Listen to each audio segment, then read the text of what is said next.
என்றாடும் விதம் அல்லவா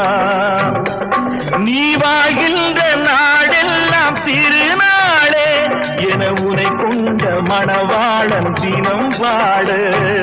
பூமழை தூவி வசந்தங்கள் வாழ்த்த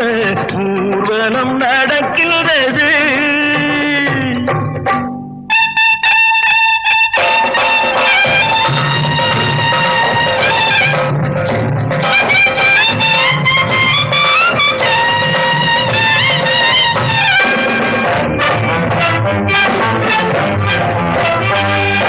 கால்பட்ட இடம் எல்லாம் மலராக கைப்பட்ட பொருள் எல்லாம் பொன்னாகணும்